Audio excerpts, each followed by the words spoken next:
نحمده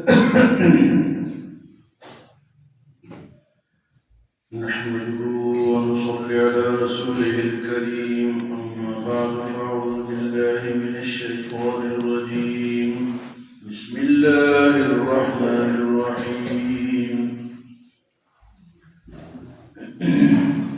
يا أيها الذين آمنوا إذا ناجيتم الرسول فقدموا بين يدي نجواكم صدقة، ذلك خير لكم وأطهر، فإن لم تجدوا فإن الله غفور رحيم. أأشفقتم أن تقدموا بين يدي نجواكم صدقات، فإن لم تفعلوا وتاب الله عليكم فأقيموا الصلاة وآتوا الزكاة وأطيعوا الله ورسوله والله خبير بما تعملون. اللہ پاک نے قرآن پاک کے ذریعے سے اسلامی معاشرے کے لیے بہت ساری ہدایتیں دی. اس سے پہلے یہ باتیں ہم سن چکے ہیں کہ سرگوشی کرنا کب جائز ہے اور کب نہ جائز ہے، اور سرگوشی کب کی جا سکتی ہے اور محفل کے اندر سرگوشی اچھی بات نہیں ہے. کل کے درس میں فرمائے کہ اس طرح نہ بیٹھنا، یہ جو یوں بیٹھنا ہوتا ہے مسجد میں، یہ منع ہے، آداب کے خلاف ہے. پھر اس سے انسان کا وضو بھی ٹوٹ سکتا ہے. کمزور ہو صحیح طریقے سے بیٹھنا چاہیے. تو کل کے درس میں مجلس کے بارے میں کہ مجلس اگر بیٹھے ہوں تو اور لوگ ہو جائے تو ان کو جگہ دے دیا. تفسحوا فی المجالس فافسحوا یفسح اللہ لکم. اگر کچھ لوگ کھڑے ہیں یا ان کو جگہ نہیں ملے تو مل کے بیٹھو تاکہ سب کو جگہ مل جائے. آج کی ان آیات میں حضور صلی اللہ علیہ وسلم سے مشورہ لوگ کرتے تھے، سرگوشی کرتے تھے. بعض مالدار قسم کے آگے لمبا لمبا ٹائم آپ کا وہ لیتے تھے. ان سے مشورہ کیا. اب ایک تو انتظار میں ہے کہ یہ بات ختم کرے تو میں پوچھوں. تو لمبے لمبے مشورہ، بعض منافقین بھی تھے. منافقین جو آپ سے مشورہ کرتے تھے یا سرگوشی کرتے تھے تو ان میں مسلمانوں کی دل آزاری کے لیے کرتے تھے تاکہ یہ حضور صلی اللہ علیہ وسلم سے زیادہ وقت نہ لے سکے. تو اللہ نے پابندی لگا دی کہ جب تم میرے نبی سے مشورہ کرو، سرگوشی کرو، ٹائم لو. آپ کا ٹائم معمولی ٹائم نہیں فرمایا کہ پہلے صدقہ کرو پھر آپ سے مشورہ. یہ نہیں فرمایا کہ حضور کو پیسے میں اللہ کے راستے میں صدقہ کرو، تمہیں بھی فائدہ ہوگا، غریبوں کو بھی فائدہ ہوگا، اور حضور صلی اللہ علیہ وسلم کا وقت بھی بچے گا. تو آپ سے مشورہ کرنے سے پہلے یہ اللہ پاک نے صدقے کا حکم دے دیا. اب جو مالدار لوگ تھے تو وہ ان میں جو کنجوس تھے مشورہ کرنے سے ڈر گئے کہ پہلے پیسے دینے پڑے گا. تو کچھ تو وہ آپ کا وقت بچ گیا اور کچھ مسلمانوں کو بھی پتہ چل گیا کہ حضور کا وقت قیمتی ہے، یہ اس طرح ضائع نہیں ہونا چاہیے. تو کوئی بھی اس معاشرے میں بھی اگر کوئی بڑی لیول کا کوئی عالم ہے یا کوئی اور آدمی ہے تو اس کا وقت قیمتی ہوتا ہے. تو ہر ایک آدمی جا کے مشورہ کرے، سرگوشی کرے، ان کے پاس اتنا وقت تو نہیں ہوتا. یہ جو آپ کے ہوتے ہیں نا، یہ جج آج کل کے یہ عوام کی بات نہیں سنتے کہ وکیل کو لے کر آؤ. یہ وکیل کہاں سے پیدا ہوئے؟ ان ججوں نے بنائے ہیں.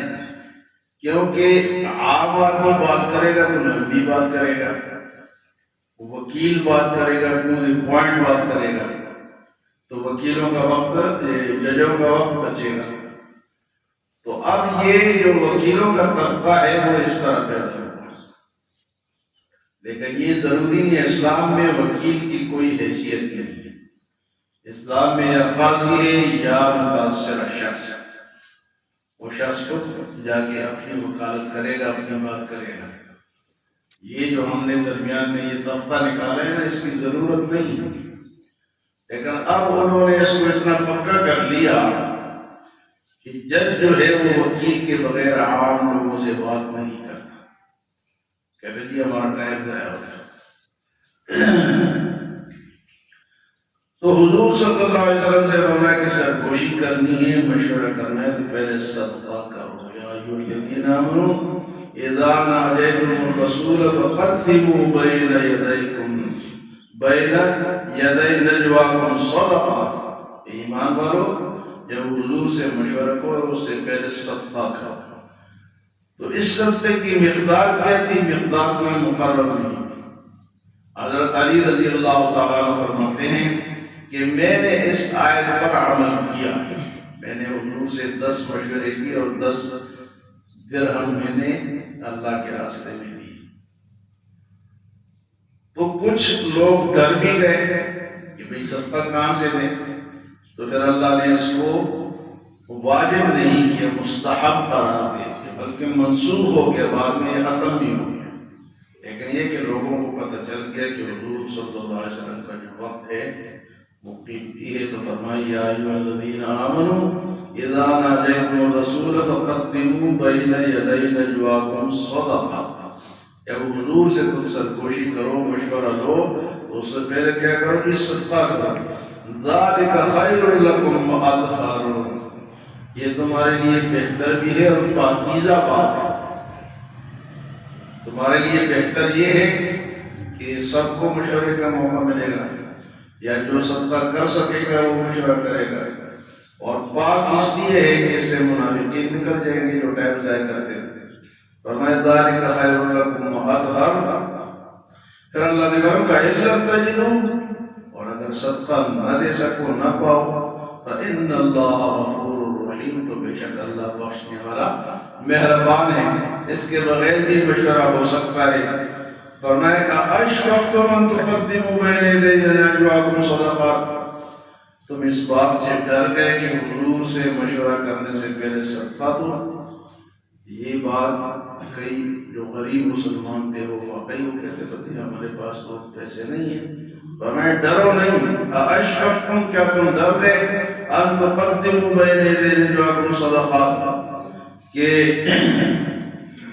تم حضور صلی اللہ علیہ وسلم سے مشورہ کرنے سے پہلے صدقہ کرو۔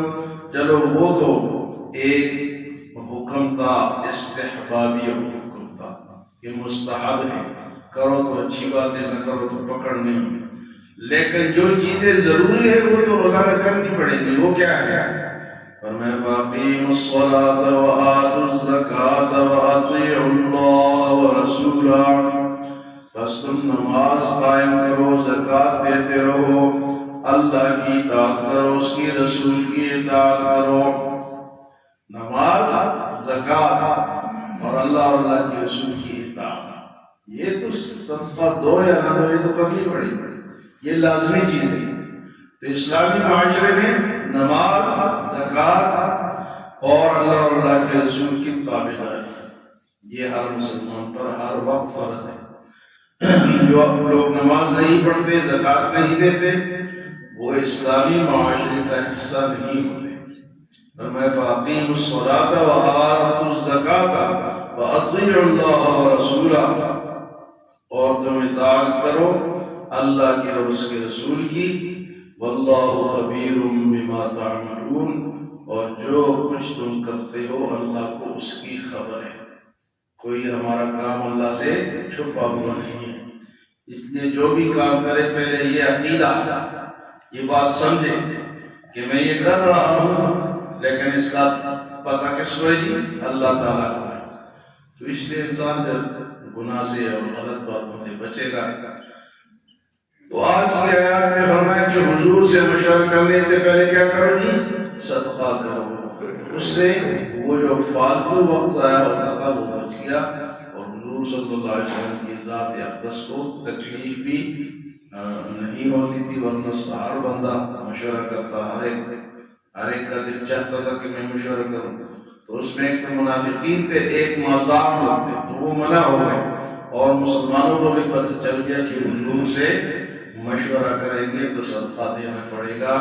اس طرح آپ صلی اللہ علیہ وسلم کو یعنی تکلیف سے بچایا ہے، آپ کو تکلیف سے اللہ نے بچایا کہ ہر بندہ آئے اور 24 گھنٹے وہ لگا رہے، اس طرح آپ کا وقت بھی ضائع ہوگا اور دوسرے جو مسلمان ہیں ان کو بھی استفادے کا موقع نہیں ملے گا۔ تو اللہ نے صدقہ، لیکن یہ ضروری واجب نہیں تھا، فرض نہیں تھا، اللہ نے بعد میں اس کو منسوخ بھی کر دیا، ختم کر دیا، لیکن شروع میں یہ بات تھی۔ اللہ ہمیں عمل اور سمجھ کی توفیق عطا فرمائے۔